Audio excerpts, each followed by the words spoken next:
श्री कृष्ण के अनमोल वचन, जिन्हें सुनकर आप अपने जीवन को सफल बना सकते हैं। श्री कृष्ण की भक्ति बेहद दुर्लभ है। उन्होंने हमें जीवन में प्रेम, खुशी, धर्म, मोक्ष, भक्ति, योग, ध्यान, धर्म और सत्य के बारे में सब कुछ सिखाया है। जो श्रद्धा भाव से कृष्ण का दास होता है वह सारे जगत को जीत लेता है। आप श्री कृष्ण के द्वारा कहे गए अनमोल वचनों को अपने जीवन में अपनाकर अपने जीवन को संवार सकते हैं।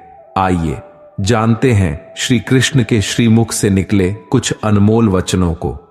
वह सब कुछ करो जो तुम्हें करना है, लेकिन लालच से नहीं, अहंकार से नहीं, वासना से नहीं, ईर्ष्या से नहीं, बल्कि प्रेम, करुणा, नम्रता और भक्ति के साथ करो।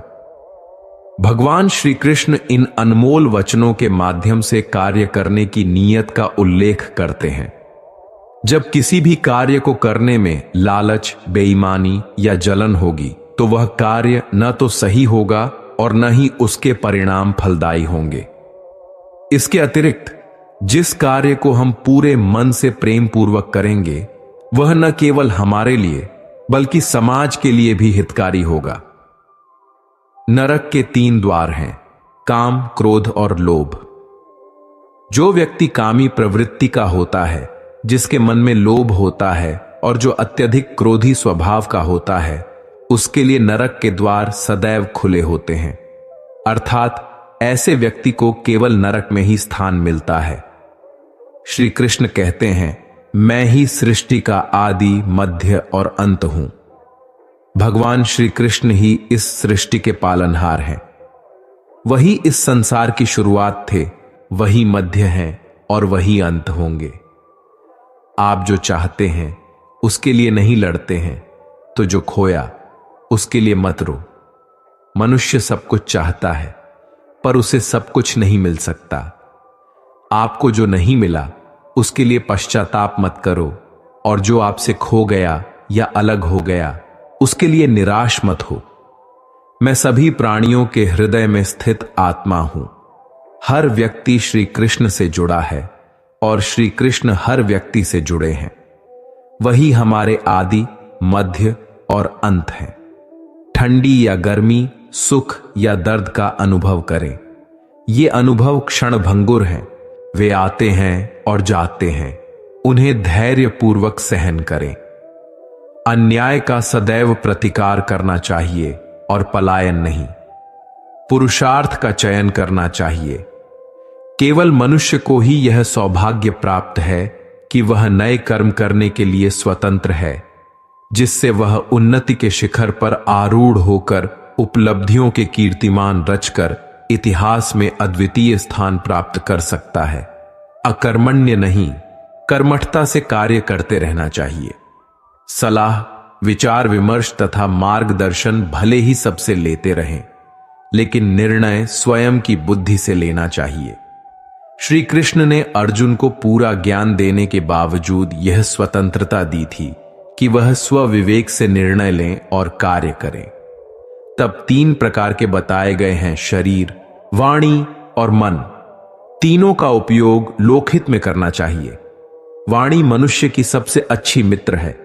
इससे व्यक्ति सारे संसार को अपना मित्र बना सकता है या शत्रु बना सकता है। अतः बोली की महत्ता, शब्दों का प्रभाव और वाणी को नियंत्रित और मर्यादित रखना चाहिए। पाखंड, घमंड, अभिमान, क्रोध, कठोर वाणी और अज्ञान, इनसे मनुष्य को दूर रहना चाहिए। सद्गुणों को अपने जीवन में उतारना चाहिए, जिससे जीवन में परम शांति का अनुभव होता है। सच्चा ज्ञान आसानी से नहीं मिलता, क्योंकि केवल सूचनाओं को पढ़कर ज्ञानी नहीं बना जा सकता। इसके लिए विशेषज्ञों के पास विनम्रता और श्रद्धा पूर्वक हमें जाना चाहिए। तभी सही लक्ष्य एवं वास्तविक शिखर स्पष्ट दिखाई देने लगेगा। इस संसार में ज्ञान के समान पवित्र करने वाला दूसरा कोई साधन नहीं है। ज्ञान के प्रति जिज्ञासा होगी तभी ज्ञान प्राप्त होगा, क्योंकि शांति साधनों से नहीं, ज्ञान से प्राप्त होती है। मनुष्य को व्यवहार करते समय बहुत सावधान रहना चाहिए, क्योंकि जैसा व्यवहार करोगे वैसा ही तुम्हारे साथ भी होगा। भयग्रस्त मन मस्तिष्क से किए गए काम में यदि सफलता मिल भी जाए तो वह सम्मानीय और वंदनीय नहीं हो सकती। आदर्श व्यक्तित्व वाला व्यक्ति विपरीत परिस्थितियों में विचलित नहीं होता। राग, भय और क्रोध जब समाप्त हो जाते हैं तो व्यक्ति स्थिर बुद्धि वाला हो जाता है और वह संकट, संताप, प्रतिकूलता और अनुकूलता में संतुलन बनाए रखता है। अपने उत्कर्ष एवं अपने पतन के लिए मनुष्य स्वयं उत्तरदायी होता है। दूसरे का अहित किए बिना स्वयं का उद्धार अपने प्रयत्न और बुद्धिबल से करना चाहिए, क्योंकि मनुष्य आप ही अपना मित्र है और आप ही अपना शत्रु। यह एक व्यवहारिक सत्य है कि जो व्यक्ति अपने स्वामी की कृपा का चिंतन करते हुए पूरी ईमानदारी और निष्ठा से काम करता है, उसे स्वामी का पूर्ण संरक्षण मिलता है और स्वामी सदैव उसकी सुख सुविधा का ध्यान रखता है। किसी भी संकल्प को पूरा करने के लिए मन का स्थिर और अचल होना आवश्यक है। उद्देश्य प्राप्ति के लिए हमें निरंतर प्रयासरत रहना चाहिए। मन को बार बार अन्य बिंदुओं से हटाकर अपने लक्ष्य पर केंद्रित करने की प्रक्रिया को दोहराते रहना चाहिए। इस प्रक्रिया का चमत्कारिक प्रभाव देखने को मिलता है और कार्य तल्लीनता से संपन्न होता है। इसलिए लक्ष्य के प्रति रुचि जागरूक करनी चाहिए। आगत विगत की चिंता से मुक्त होकर कर्म पथ पर आगे बढ़ते जाना चाहिए। घटनाएं प्रकृति के घटनाक्रम की कड़ी हैं और वे समयानुसार घटती रहती हैं। अनावश्यक चिंताओं में उलझना जीवन के अमूल्य समय को नष्ट करना है। इसलिए तनाव मुक्त होकर अपना कर्म करते जाना चाहिए। पृथ्वी, जलवायु, आकाश, अग्नि, वनस्पति आदि जीवन के आधार स्तंभ हैं। इनके बिना जीवन संभव नहीं और हमारी संस्कृति में इन्हें देवता माना गया है। सृष्टि में साम्य बनाए रखने के लिए जीवन, जगत एवं प्रकृति में संतुलन जरूरी है। इसलिए प्रकृति का सम्मान करो और पर्यावरण को प्रदूषण से मुक्त करो। दूसरे का कर्म यदि अपने कर्म से श्रेष्ठ भी प्रतीत हो तो भी अपना कर्म त्याग कर उसे अपनाने के लिए आतुर नहीं होना चाहिए। अपने कर्म में प्रवीणता हासिल करके उसी में अपनी पहचान बनानी चाहिए। अपने कर्म को करते हुए ही सिद्धि प्राप्त की जा सकती है। जीवन में परोपकार और समाज कल्याण का व्रत भी लेना चाहिए, क्योंकि मनुष्य जो भी अर्जित करता है उसमें समाज का योगदान होता है। इसलिए समाज का भी उस पर अधिकार है और उसका कुछ अंश समाज सेवा में लगाया जाना चाहिए। यह एक आदर्श समाजवाद का उदाहरण प्रस्तुत करता है। सभी प्राणियों का कल्याण करो। ये 3 सूत्र परोपकार, समाज सेवा और करुणा महामंत्र हैं। इनके आचरण से व्यक्ति और समाज शांत और सुखी रहेगा, क्योंकि बैर भाव, राग द्वेष सारे झगड़ों और फसाद की जड़ है। 2 प्रकार के व्यक्ति होते हैं, सज्जन और दुर्जन। जब तक सज्जन जागरूक और सक्रिय रहते हैं तब तक दुष्ट अपनी दुष्ट प्रवृत्तियों से समाज को त्रस्त नहीं कर पाते। लेकिन सज्जनों की थोड़ी सी निष्क्रियता और उदासीनता से दुष्टों का प्रभाव बढ़ने लगता है।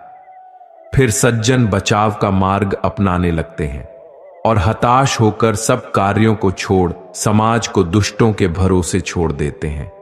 दुष्टों पर नियंत्रण रखने और अपना कार्य जारी रखने के लिए कठोर और प्रभावी नीति अपनानी चाहिए।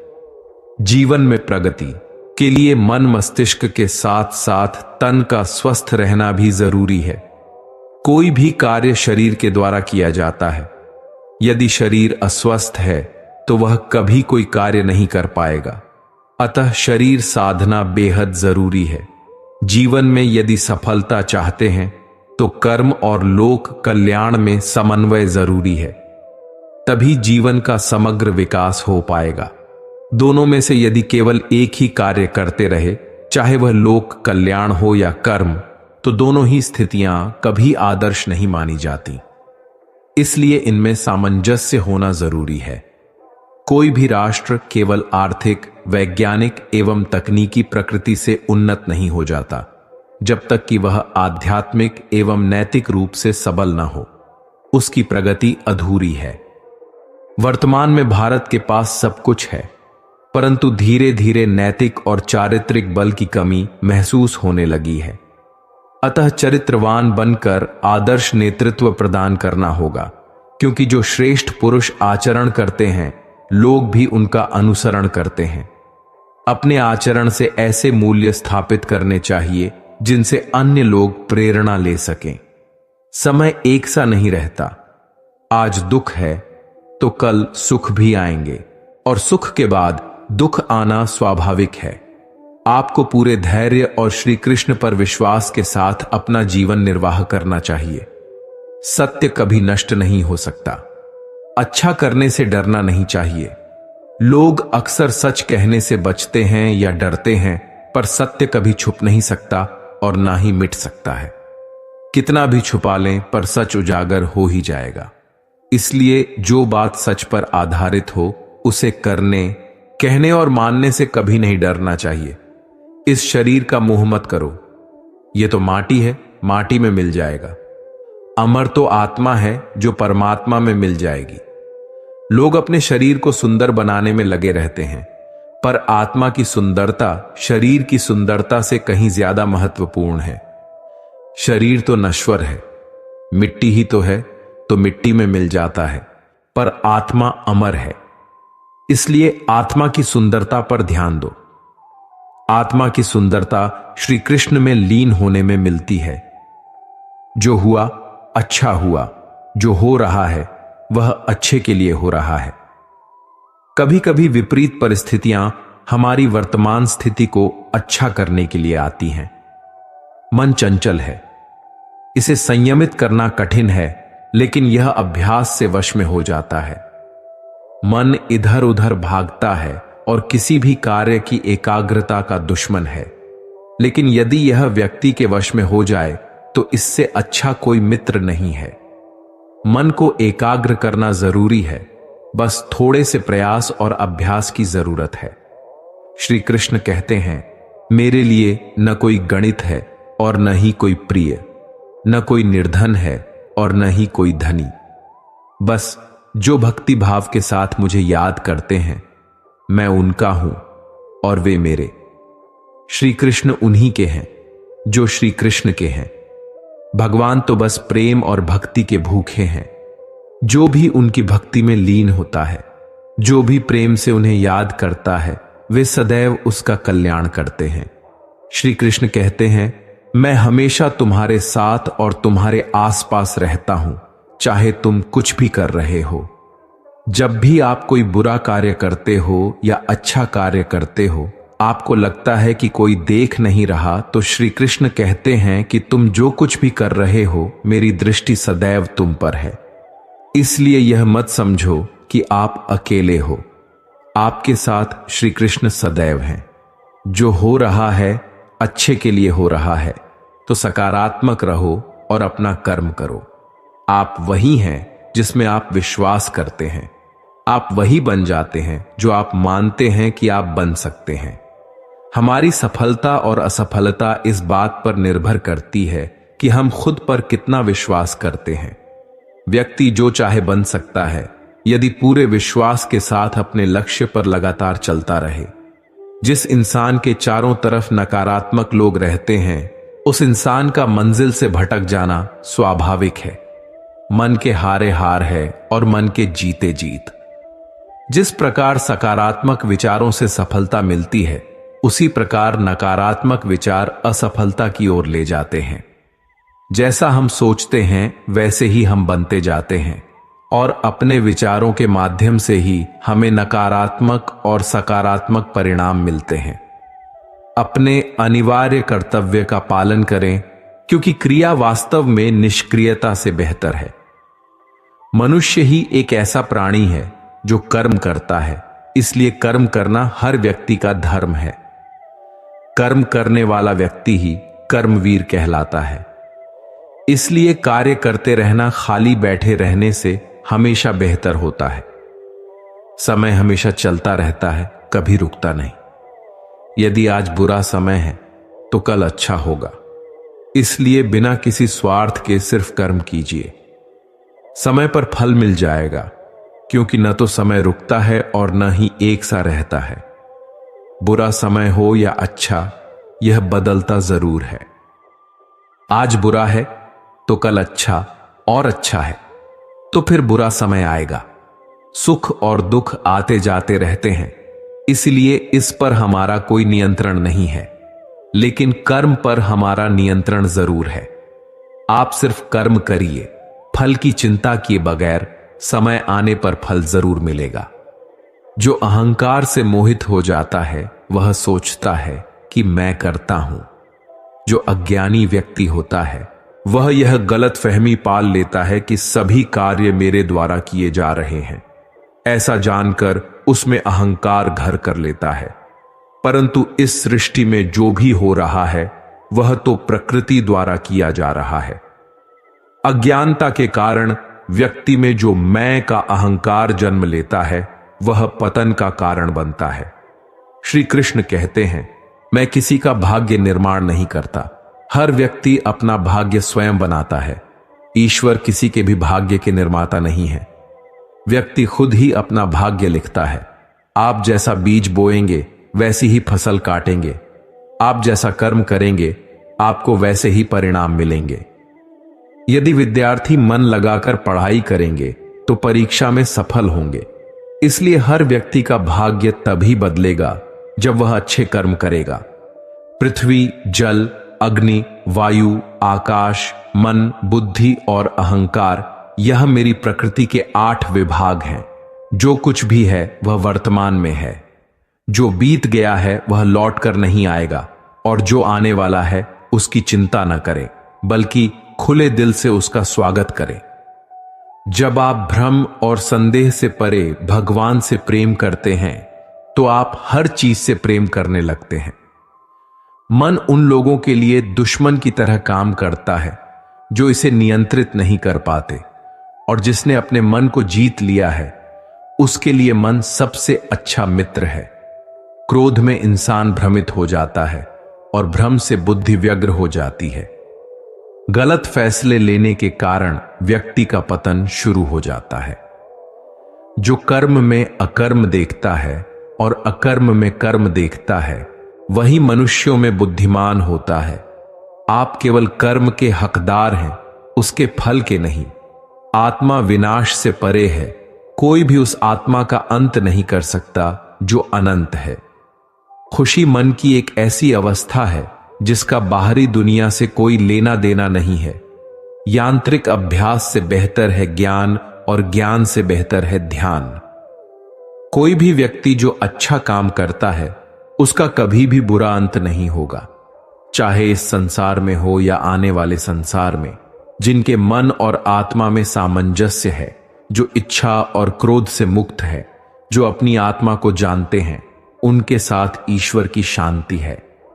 हम वही देखते हैं जो हम हैं, और हम वही हैं जो हम देखते हैं।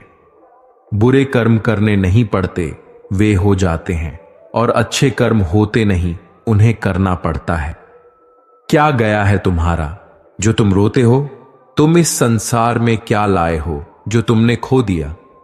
तुमने क्या पैदा किया जो खो दिया?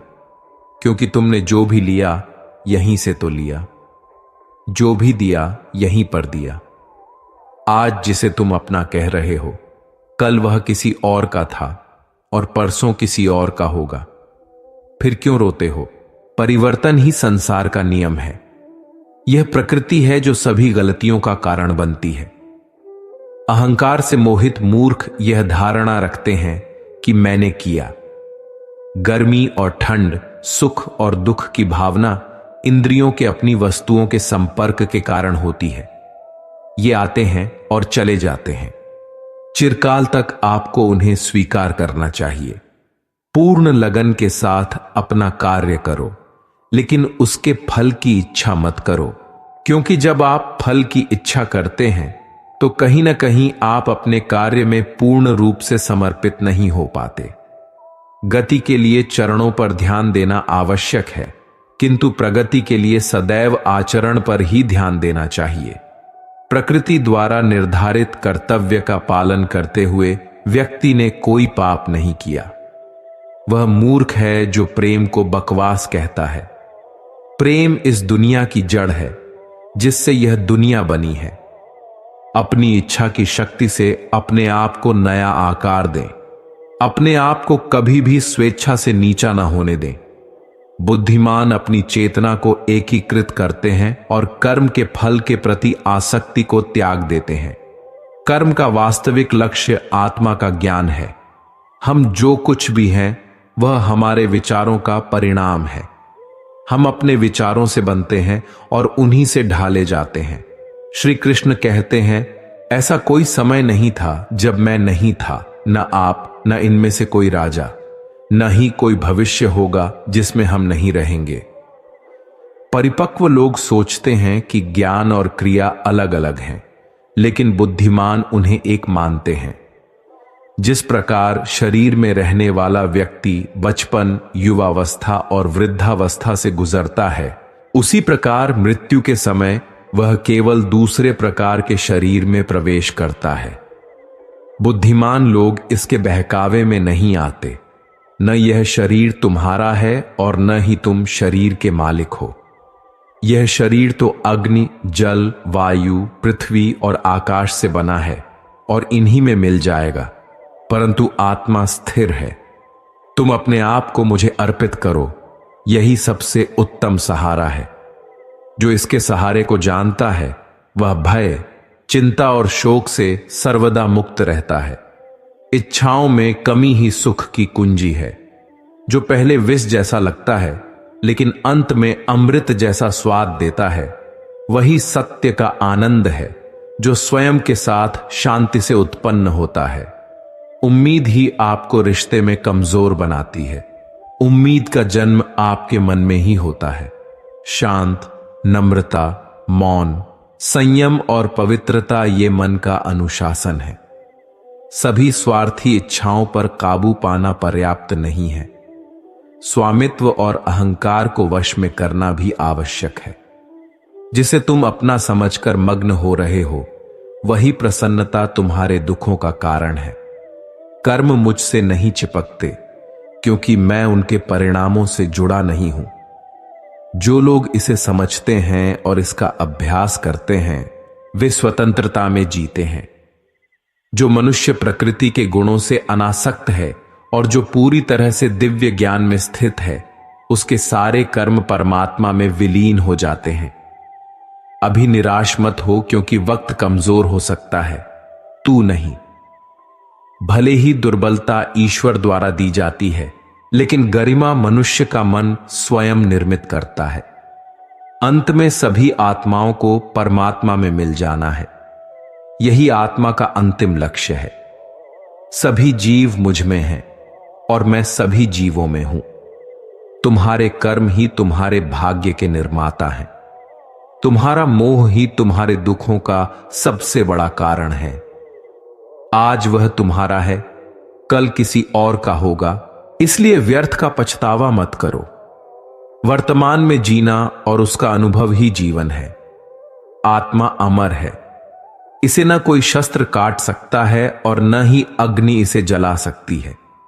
जल इसके तेज को बुझा नहीं सकता और न ही वायु इसे सुखा सकती है। किसी और के जीवन की नकल करने से बेहतर है कि तुम अपने भाग्य को अपूर्ण रूप से जियो। बुराई से कुछ समय के लिए बच सकते हो, लेकिन वह तुम्हें हजारों की भीड़ में भी ढूंढ लेगी, जैसे गायों के झुंड में बछड़ा अपनी मां को ढूंढ लेता है।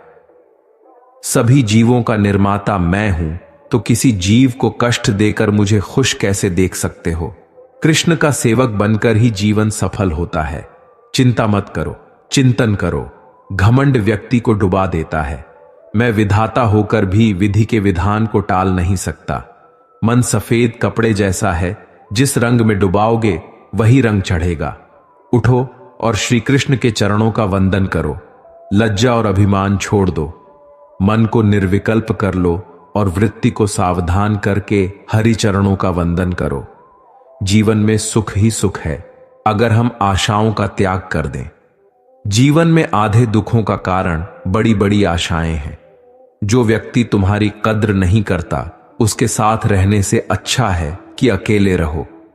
मेरा तेरा, छोटा बड़ा, अपना पराया, इन भेदों को मन से मिटा दो, फिर सब तुम्हारा है और तुम सबके हो। अपने कार्यों के परिणामों का कारण स्वयं को कभी न समझो और अपने कर्तव्य से कभी विमुख न हो, चाहे वह बुरा ही क्यों न लगे। ऐसा सत्य बोलो जो सत्य हो, लेकिन ऐसा झूठ न बोलो जो सत्य जैसा लगे। प्रेम का अनुभव ऐसा है जो व्यक्ति को कभी परास्त नहीं होने देता। वक्त से हारा या जीता नहीं जाता, बल्कि वक्त से सीखा जाता है। तुम्हारे मन की गतिविधियों, श्वास और भावनाओं के माध्यम से मेरी शक्ति सदा तुम्हारे साथ है और बस एक साधन की तरह सभी कार्य कर रही है।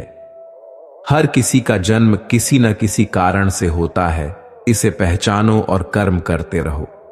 कोई भी मनुष्य पूर्ण नहीं होता, किसी में कोई कमी होती है तो किसी में कोई अच्छाई।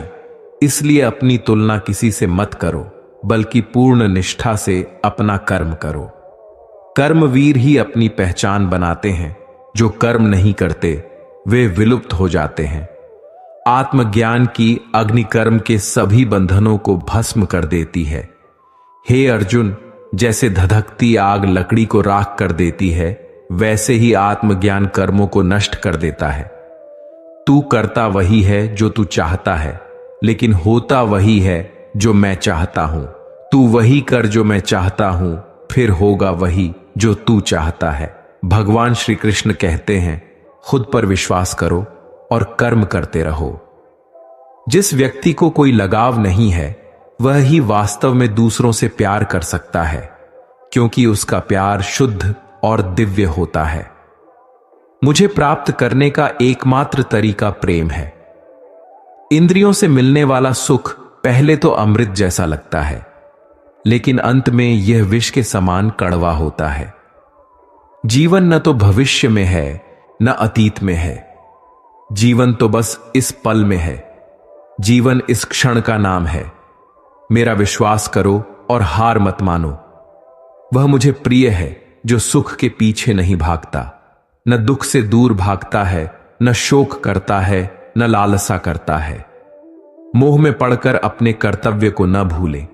संदेह करने वालों को न तो इस दुनिया में और न उस दुनिया में खुशी मिलती है। धन्य है मनुष्य। स्वर्गवासी भी इस जन्म की कामना करते हैं, क्योंकि सच्चा ज्ञान और शुद्ध प्रेम मनुष्य को ही मिल सकता है। आपके सिवा दुनिया में कोई भी आपको परेशान नहीं कर सकता। कर्मयोगी अपने मन और बुद्धि की शुद्धि के लिए अपने शरीर, मन, बुद्धि और इंद्रियों के साथ आसक्ति रहित होकर कर्म करते हैं। पशुओं में मैं सिंगल हूं, पक्षियों के बीच चील गरुड़ है।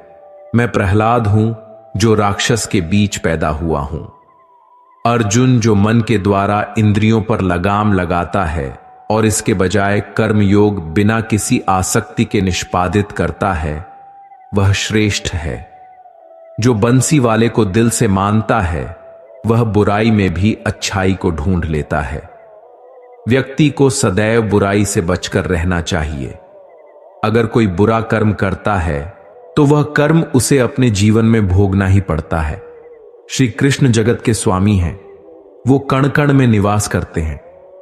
छोटे से छोटे जीव के हृदय में ईश्वर का वास होता है। उस जीव को कष्ट का अनुभव होना ईश्वर को कष्ट का अनुभव कराता है। अर्थात किसी जीव को कष्ट देकर आप अपनी ईश्वर को खुश कैसे देख सकते हैं। वो दिन मत दिखाना कान्हा कि हमें खुद पर गुरूर हो जाए। अपने दिल में इस पर रखें कि जीवन सफल हो जाए। जो कृष्ण का दास हो जाता है, वो अपने आराध्य से ऐसे दिन न दिखाने की कामना करता है जिससे उसमें कभी गुरूर आ जाए। वह तो अपने कृष्ण का सेवक बनकर ही जीवन सफल बनाना चाहता है। स्वयं को मुझ पर छोड़ दो, अपने कर्म पर ध्यान दो। कर्म ऐसा जो स्वार्थ रहित हो। कृष्ण अपने भक्तों को कर्म का मार्ग दिखाना चाहते हैं। वो कहते हैं, अपने कर्म समाज के प्रति और मानव कल्याण के प्रति केंद्रित करते हुए करो। बाकी फल की चिंता मत करो। उन सभी कर्मों को मुझे समर्पित करो। इस मार्ग को अपनाकर तुम मुझे प्राप्त कर सकते हो और मेरे प्रेम का भागीदार बन सकते हो। दुष्ट लोग अगर समझाने मात्र से समझ जाते तो यकीन मानो महाभारत कभी न होती। जो दुष्ट लोग होते हैं वो कठोरता से ही मानते हैं। उन्हें समझाने के लिए कठोर व्यवहार करना आवश्यक है। मनुष्य का मन सदैव से चंचल रहा है।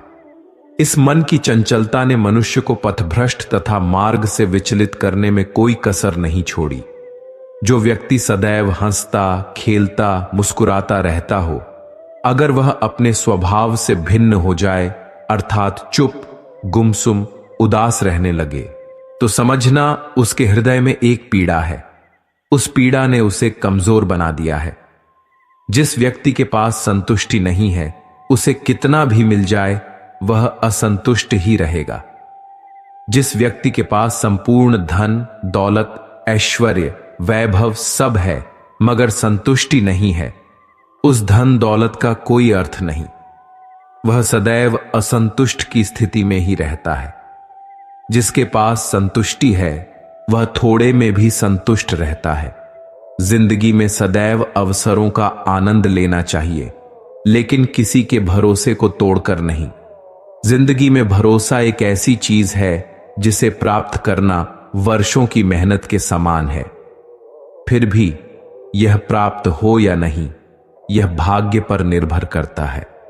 किंतु भरोसे को तोड़कर पुनः प्राप्त करना संभव नहीं है।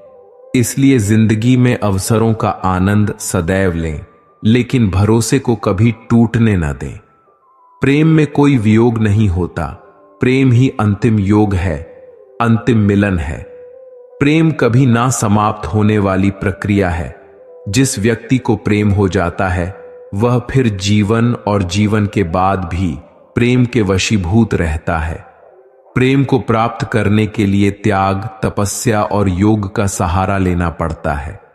कभी भी स्वयं पर घमंड मत करना। पत्थर भी भारी होकर पानी में अपना वजूद खो देता है। जो व्यक्ति अपने अहंकार से भारी हो जाता है वह उस पत्थर की भांति होता है जो भारी होने के बावजूद भी नदी की धारा में डूबकर अपना अस्तित्व खो देता है। अगर ईश्वर तुम्हें ज्यादा प्रतीक्षा करवा रहा है तो हो सकता है जितना तुमने मांगा है उससे ज्यादा देने वाला हो। अगर किसी लक्ष्य, खुशी या सफलता की प्राप्ति में लंबा समय लग रहा है तो प्रतीक्षा की अवधि अधिक है। हो सकता है आपकी अपेक्षा से ज्यादा आपको मिलने वाला है। अपने कर्म पर अडिग रहिए और उस ईश्वर पर विश्वास रखिए जो आपके कर्म की परीक्षा ले रहा है। जिंदगी न तो भविष्य में है और न अतीत में। जिंदगी तो बस इस पल में है। केवल इस पल में जो लोग जीवन को भूत और अतीत के भरोसे छोड़ देते हैं उन्हें श्री कृष्ण सावधान करते हैं। जीवन का अर्थ न भूत है और न भविष्य। जीवन केवल और केवल वर्तमान है। इसलिए वर्तमान में अपने जीवन को आनंद पूर्वक जिएं। निस्वार्थ कर्म को अपने जीवन में अपनाएं। जो विधाता की लीक में होता है उसी का फल हमें मिलता है। विधि के विधान को स्वयं ईश्वर भी नहीं टाल सकते। जिस प्रकार राधा से कृष्ण निश्चल भाव से प्रेम करते थे, प्रेमिका के भाव से मीरा कृष्ण को पति मानती थी, मगर विधि के विधान में रुक्मिणी का साथ लिखा था जिसे स्वयं विधाता भी नहीं टाल सके। संपूर्ण जगत, ब्रह्मांड, चर अचर सब में ईश्वर का वास है। यह ईश्वर की माया ही है जो पूरे ब्रह्मांड में व्याप्त है। ईश्वर धरती पर मधुर संगीत है, वही ईश्वर अग्नि की ऊष्मा है। उसी ईश्वर का वास प्रत्येक प्राणी में है जो सन्यासियों के चित्त को शांत कर साधना में लीन करता है। वह आत्म संयम भी ईश्वर ही है।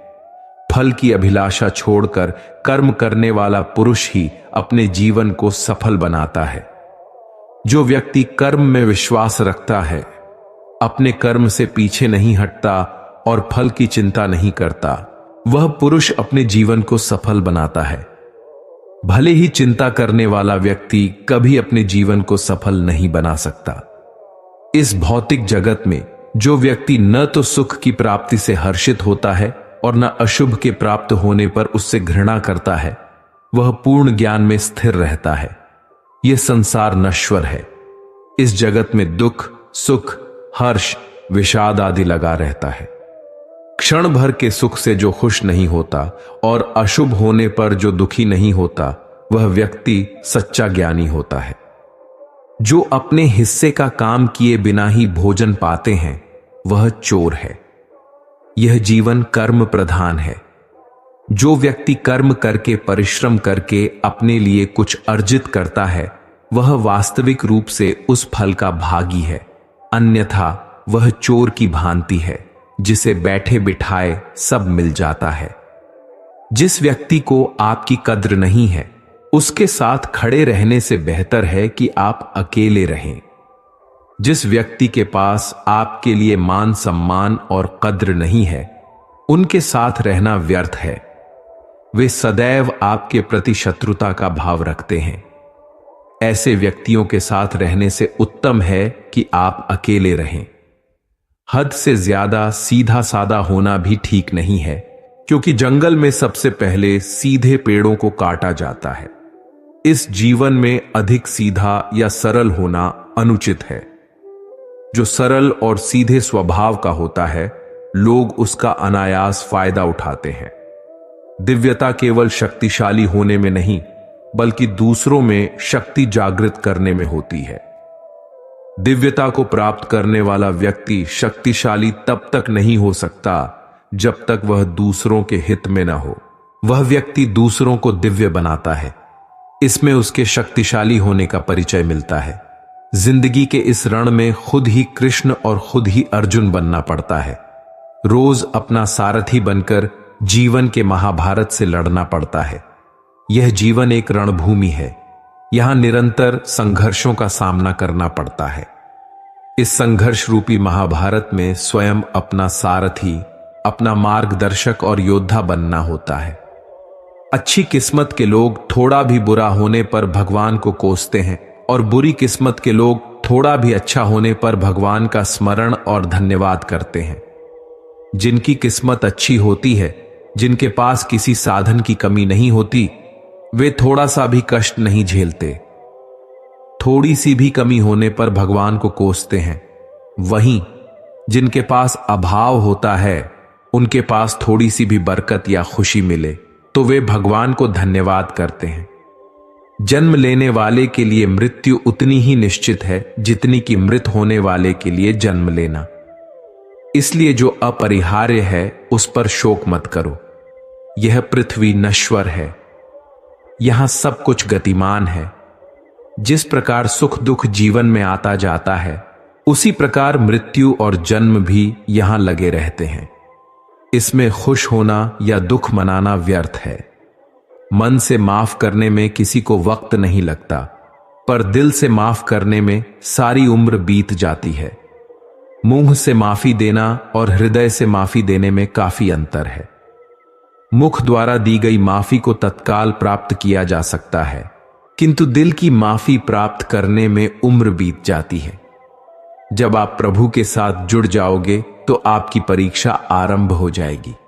कुछ लोग इसे दुख समझते हैं तो कुछ लोग प्रभु की कृपा। प्रभु अपने भक्तों की सदैव परीक्षा लेते रहते हैं। इस परीक्षा में भक्तों को अनेकों कष्टों का सामना करना पड़ता है। सामान्य लोग इसे अपना दुख मानकर पीछा छुड़ाते हैं, वहीं साधक तथा प्रेमी प्रभु की इच्छा समझकर उसका सामना करते हैं।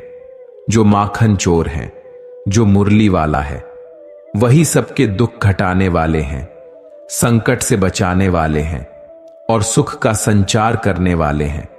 संसार के सहयोग में जो सुख प्रतीत होता है, उसमें दुख भी मिलता रहता है, परंतु संसार के वियोग से सुख से अखंड आनंद प्राप्त होता है।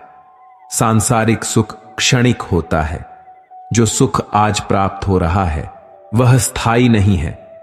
यह सुख आपके साथ सर्वदा नहीं रहने वाला।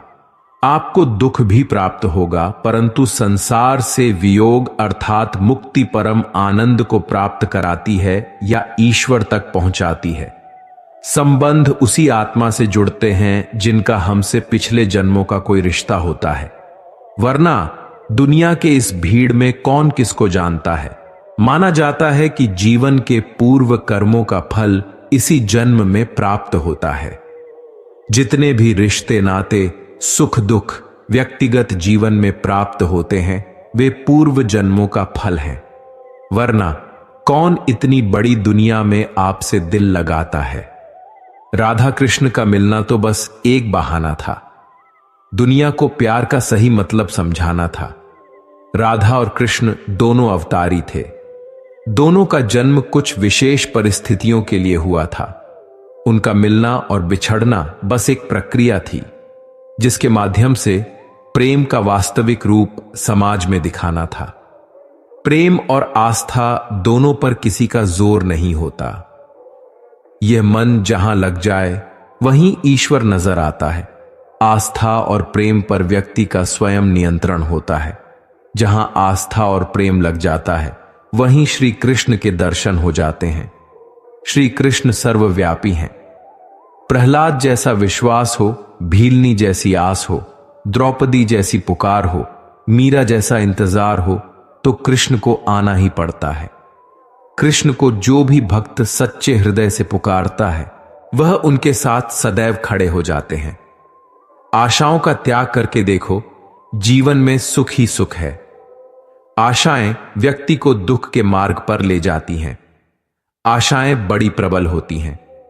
आशा अनुरूप कार्य होने पर जहां खुशी मिलती है वहीं आशा के विरुद्ध कार्य होने पर दुख का पहाड़ टूट जाता है। जो लोग यह कहते हैं कि अपनों के आगे झुकने में बुराई नहीं है, उन्हें यह भी मालूम होना चाहिए कि जो अपने होते हैं वे कभी झुकने नहीं देते। अपने स्वत्व और अधिकारों की रक्षा के लिए हमेशा तैयार रहना चाहिए। जीवन में कभी निराश नहीं होना चाहिए क्योंकि कमजोर आपका वक्त होता है। आपने जिस इंसान के चारों तरफ नकारात्मक लोग रहते हैं उस इंसान का मंजिल से भटक जाना तय है। असली की कुंजी यही है कि अपने मन से इच्छाओं के बोझ को हल्का करें। अपने दिल को अपने काम पर लगाएं, उसके इनाम या परिणाम पर नहीं।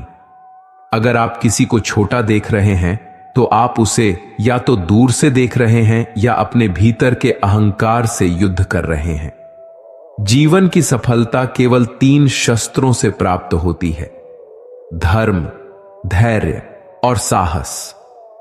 एक समय पार्वती जी ने पूछा, महादेव जी, किस ज्ञान के बल पर संसार के सब लोग आपको शिव कहकर पूजते हैं? मृग छाला ओढ़े और अपने सभी अंगों में शमशान की विभूति लगाए हुए, गले में सर्प और नरमुंडों की माला पहने हुए, इनमें तो कोई भी पवित्र नहीं। फिर आप किस ज्ञान से पवित्र माने जाते हैं? तब महादेव ने उत्तर दिया, प्रिय सुनो, मैं गीता ज्ञान को अपने हृदय में धारण करने से पवित्र माना जाता हूं। इस ज्ञान से मुझे बाहर के कर्म नहीं व्याप्त थे।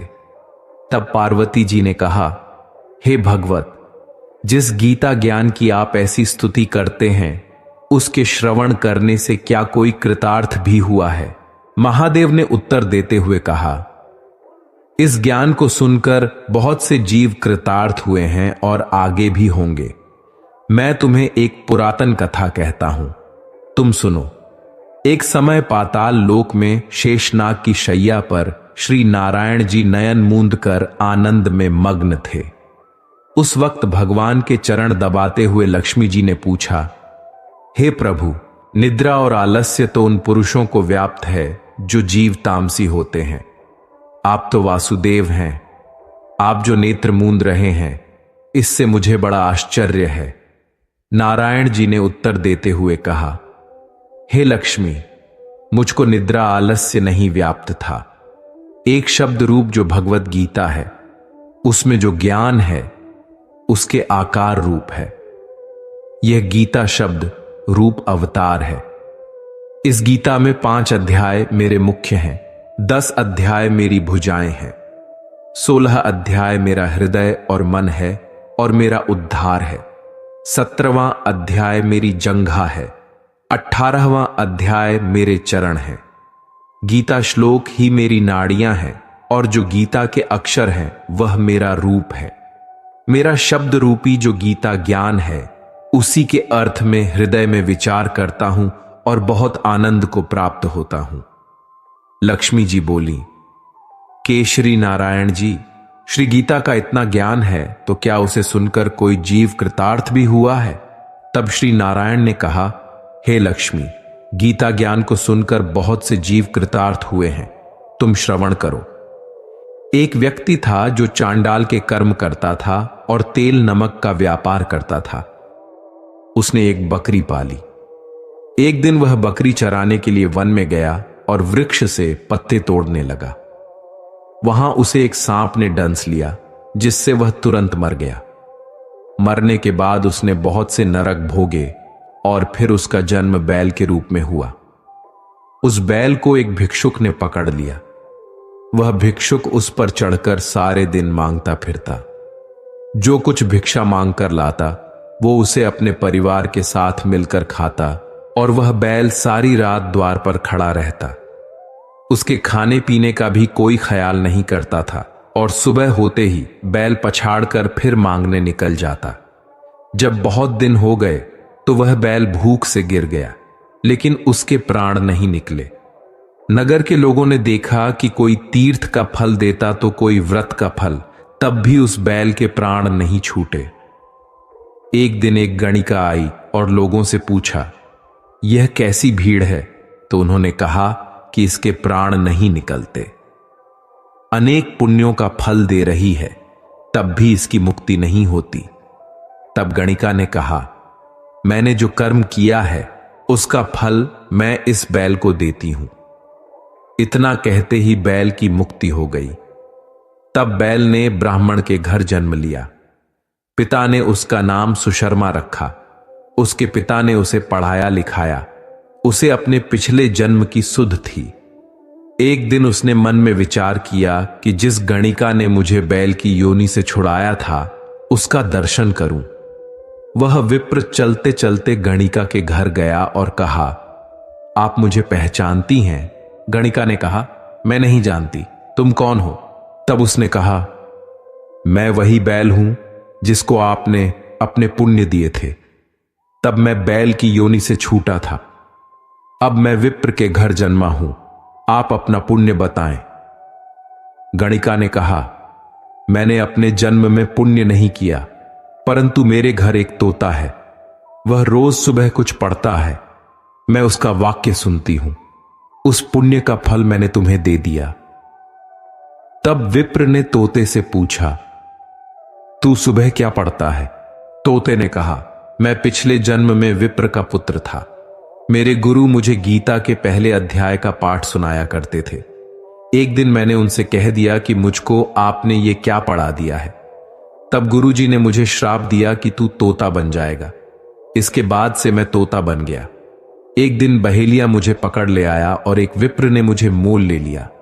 वह विप्र भी अपने पुत्र को गीता का पाठ सिखाता था। तब मैंने भी यह पाठ सीख लिया। उसी दिन विप्र के घर में चोर घुस गए। उन्हें धन तो प्राप्त नहीं हुआ, लेकिन वह मेरा पिंजरा उठा ले गए। उनकी यह गणिका मित्र थी। वह मुझे उसके पास ले आए। सुमन नित्य प्रातः गीता जी के पहले अध्याय का पाठ करता हूं, जिसे यह गणिका सुनती है। पर इस गणिका को समझ में नहीं आती है जो मैं पढ़ता हूं। वही सुनकर इस गणिका ने तुझे निमित्त दिया था। वह श्री गीता जी के पहले अध्याय का फल था। तब विप्र ने कहा, हे तोते, तू भी विप्र है, मेरे आशीर्वाद से तेरा कल्याण हो।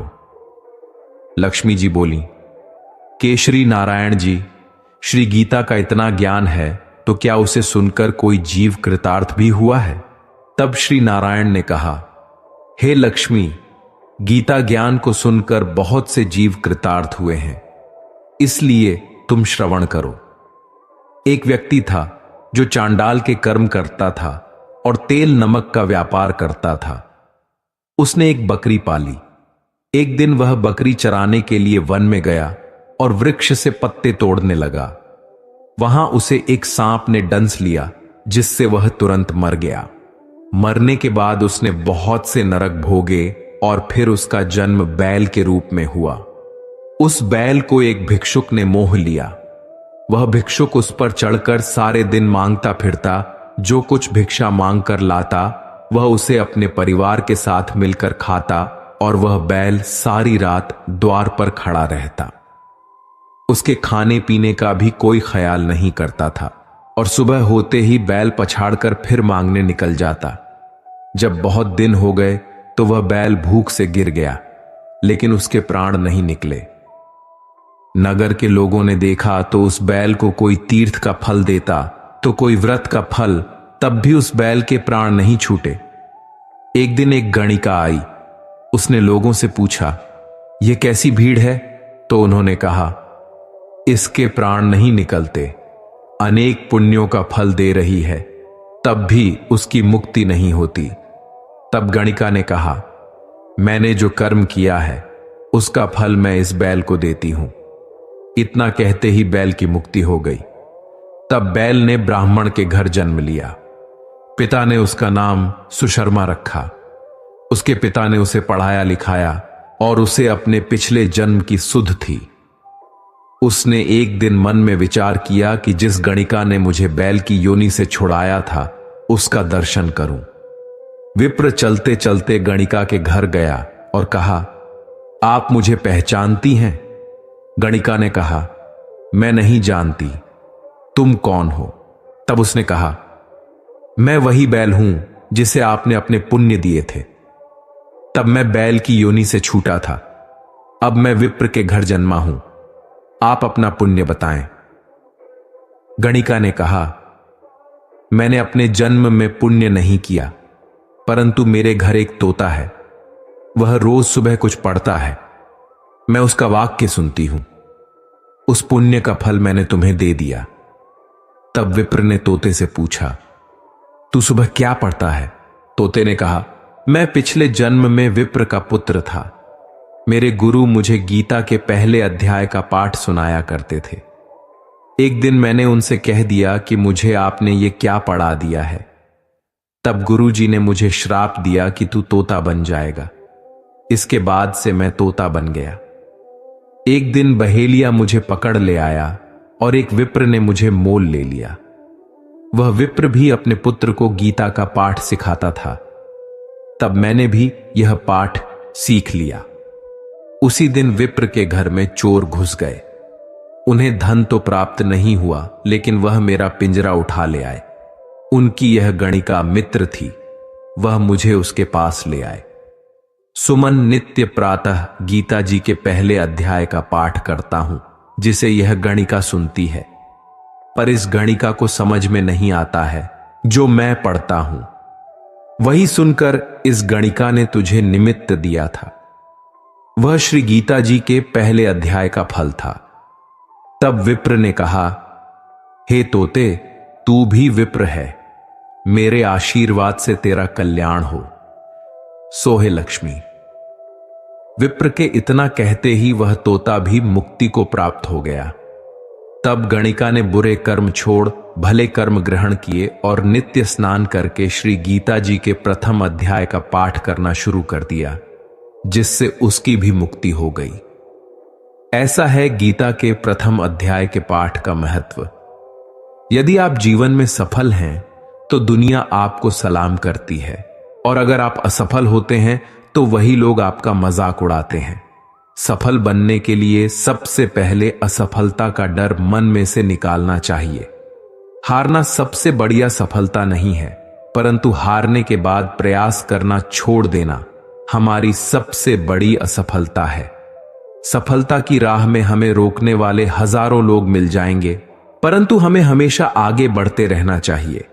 अपनी असफलता पर अफसोस करने के बजाय फिर से शुरुआत करें। अफसोस करने में वक्त न गंवाएं। सफलता हमारी छोटी छोटी कोशिशों का जोड़ है। जब आपको नीचे फेंका जाए तो आप कितना ऊंचा उठते हैं, इसी में आपकी सफलता है। जो हमें कठोर सुनवाई की तरह लगता है, हो सकता है दूसरे रूप में वह एक वरदान या आशीर्वाद हो। आपका रवैया आपकी योग्यता नहीं, लेकिन फिर भी आपकी ऊंचाई को निर्धारित करता है। यदि आप सफल होते हैं तो यही दुनिया सलाम करती है, और असफल होते हैं तो वही लोग मजाक भी उड़ाते हैं। बार बार असफल होने के बावजूद भी धैर्य नहीं खोना आपकी मानसिक मजबूती को दिखाता है। भले ही आप इस दुनिया में अकेले आए हों, परंतु जाने के बाद दुनिया में अपने विचार और बुद्धि देकर जा सकते हैं।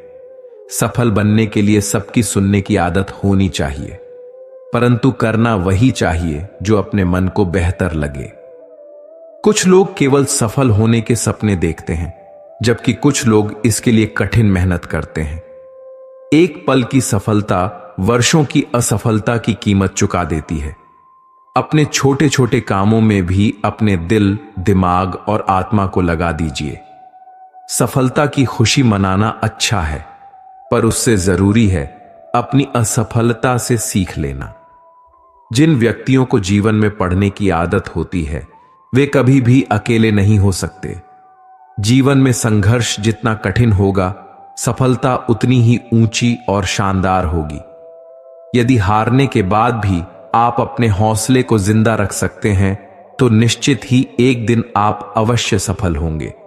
फिर से प्रयास करें और तब तक प्रयास करें जब तक जीत न हासिल हो जाए। यही सफलता का मूल मंत्र है।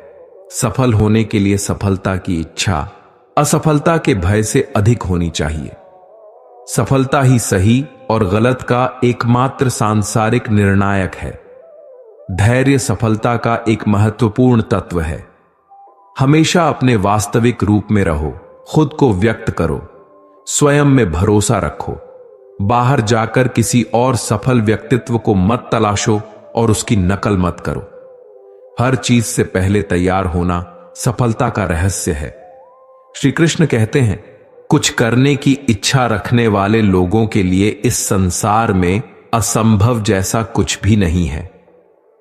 अपने सबसे हाथ से धोखा खाने के बाद लोग चाहकर भी किसी पर संपूर्ण भरोसा नहीं कर पाते। यही सत्य है। कर्म का नियम कहता है कि प्रत्येक घटना का एक कारण और प्रभाव होता है। समान रूप से किए गए कार्य के परिणाम अलग अलग हो सकते हैं, या केवल इस बात पर निर्भर करता है कि वह कर्म किस प्रकार करता है। जिस प्रकार आग एक लकड़ी को जलाकर राख कर देती है, उसी प्रकार आत्मज्ञान आपके अंदर चलने वाले सभी द्वैत कार्यों को भस्म करके आपको आंतरिक शांति प्रदान करता है। श्रीमद् भागवत गीता में भगवान श्री कृष्ण कहते हैं कि हे अर्जुन, मनुष्य अपने जीवन को सरलता से जी सकता है, पर फिर भी वह कभी सरल जीवन जी नहीं पाता। वह हमेशा चिंताओं से घिरा रहता है, भूतकाल की बातों को सोचकर परेशान होता रहता है।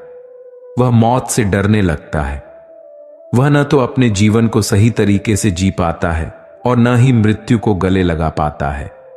ज्ञानी व्यक्ति न तो मरने वाले का शोक करते हैं और न ही उनका शोक करते हैं जो अभी जिंदा हैं, क्योंकि वे जानते हैं कि जो मर गया वह फिर से जन्म लेगा और जो जिंदा है वह एक दिन जरूर मरेगा।